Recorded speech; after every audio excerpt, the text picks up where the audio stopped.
আজ শুভ জন্মাষ্টমী। সনাতন ধর্মাবলম্বীদের ভগবান শ্রীকৃষ্ণের জন্মদিন, অন্যতম প্রধান ধর্মীয় উৎসব। হিন্দু পুরাণ মতে অশান্ত পৃথিবীতে শান্তি আনতে শ্রীকৃষ্ণের আবির্ভাব ঘটে।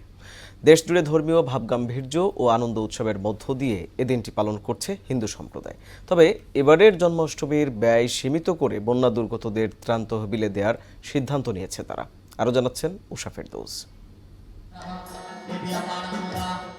প্রায় ৫,৫০০ বছর আগে পৃথিবীতে ভগবান শ্রীকৃষ্ণের আগমন হয়।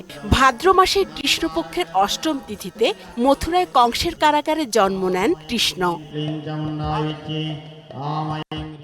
রাজধানীর ঢাকেশ্বরী জাতীয় মন্দিরে গীতা যজ্ঞের মধ্য দিয়ে শুরু হয় জন্মতিথির আনুষ্ঠানিকতা। চন্দন, ঘি, দধি ও মধু মিলিয়ে ১০৮ উপাচারে আহুতি দেয়া হয় যজ্ঞে।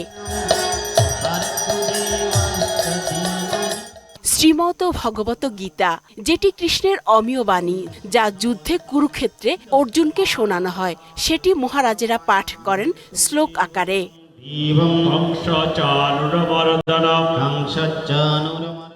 হাজার বছর পরও তিনি ভক্তদের কাছে পরম পূজনীয়।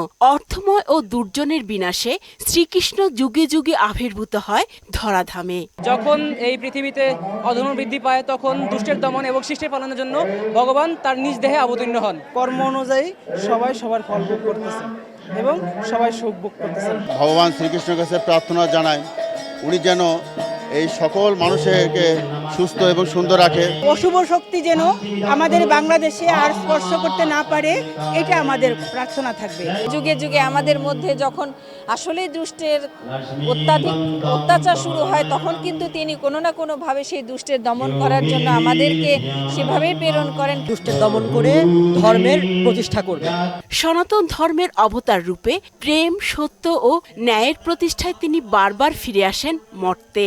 ভগবান বলছেন, যখন ধর্মের গ্লানি হয়, অধর্মের আবির্ভাব ঘটে, তখনই ভগবান তিনি বলেন, আমি এই জগতের মধ্যে নেমে আসি, আমি অবতীর্ণ হই এবং দুষ্কৃতিকারীদের বিনাশ করি, যারা অশুভ শক্তি তাদের পরাজয় করি।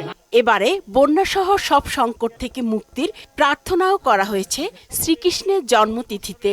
একটা মহা বন্যা আমরা কবলিত হয়েছি, কয়েকটা জেলা বন্যায় একেবারে ভেসে যাচ্ছে। ৪০ বছর ৫০ বছরের মধ্যে এরকম বন্যা আমরা দেখি নাই। বাংলাদেশের জনগণ যাতে রক্ষা হয়, তারা যেন শান্তি লাভ করে, আমরা ভগবান শ্রীকৃষ্ণের চরণে প্রার্থনা জানাবো। উষা ফেরদৌস, মোহনা সংবাদ, ঢাকা।